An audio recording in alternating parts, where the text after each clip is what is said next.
Monsieur Alain de Benoît, vous êtes écrivain et journaliste français.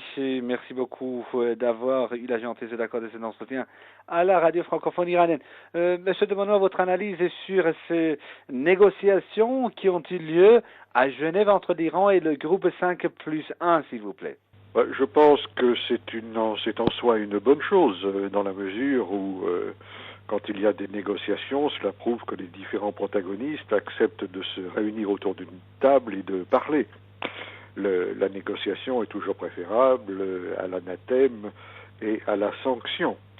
Maintenant, ces discussions ont un caractère apparemment exploratoire et par conséquent elles doivent être complétées vraisemblablement par d'autres discussions à l'avenir sans qu'on puisse dès à présent se prononcer sur leur aboutissement. Donc disons simplement qu'à mon avis c'est un point positif, mais qu'il faut voir sur quoi tout cela peut déboucher.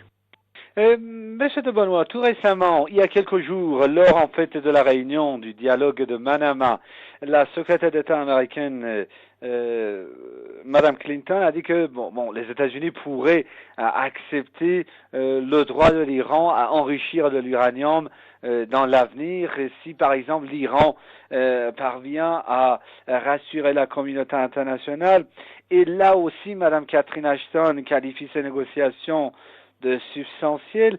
Pensez-vous que l'autre partie pourrait changer d'attitude, d'approche et aller vers la reconnaissance du droit de l'Iran au nucléaire civil?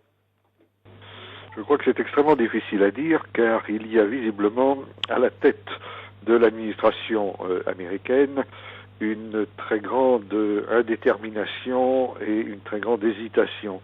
Je veux dire par là que le président Obama est visiblement entouré de factions et de clans qui ont des agendas fort différents et qui essayent de l'influencer dans telle ou telle direction.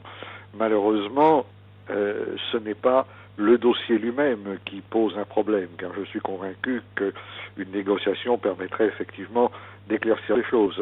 La difficulté vient plutôt du fait que le gouvernement américain n'a pas une approche unifiée de la question et qu'il dépend des pressions qui peuvent s'exercer sur lui, dont on sait bien qu'elles sont importantes, n'est-ce pas, et s'exercent sur lui depuis déjà longtemps. Et après, en fait, la fin de second tour, après la fin, en fait, de ces négociations à Genève entre l'Iran et le groupe 5+1, le président iranien, M. Ahmadinejad, a dit que la levée des sanctions est nécessaire au progrès des négociations, d'autant plus que les deux parties, en fait, ont décidé de se retrouver à Istanbul pour les prochaines négociations. Qu'est-ce que vous en pensez? Je pense effectivement que la levée des sanctions, ou au moins d'une partie des sanctions, serait un gage de bonne volonté qui permettrait de favoriser une discussion plus approfondie.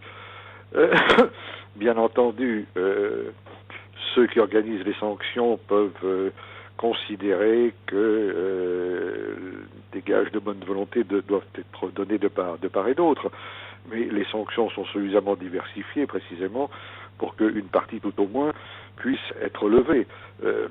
Si la discussion continue à se dérouler dans ce climat durci par les sanctions, il est évident qu'il en résultera un climat plutôt défavorable qui ne débouchera pas sur grand-chose. Donc je pense que la levée d'au moins une grande partie des sanctions est la condition nécessaire à la poursuite de négociations que j'espère être positives. Autrement dit, vous voulez dire qu'il faut rendre le terrain propice à la poursuite des négociations? C'est tout à fait évident. Au moins si l'on engage des négociations avec le désir d'aboutir, car il y a aussi le risque que ces négociations aient été engagées avec le désir secret de les faire échouer, de manière à dire, vous voyez bien que la discussion ne sert à rien. Mais si l'on considère au contraire que ces discussions ont une chance d'aboutir et que l'on veut saisir cette chance qu'elles aboutissent, alors effectivement un climat favorable doit être créé dont la levée d'au moins une grande partie des sanctions pourrait représenter un élément très important.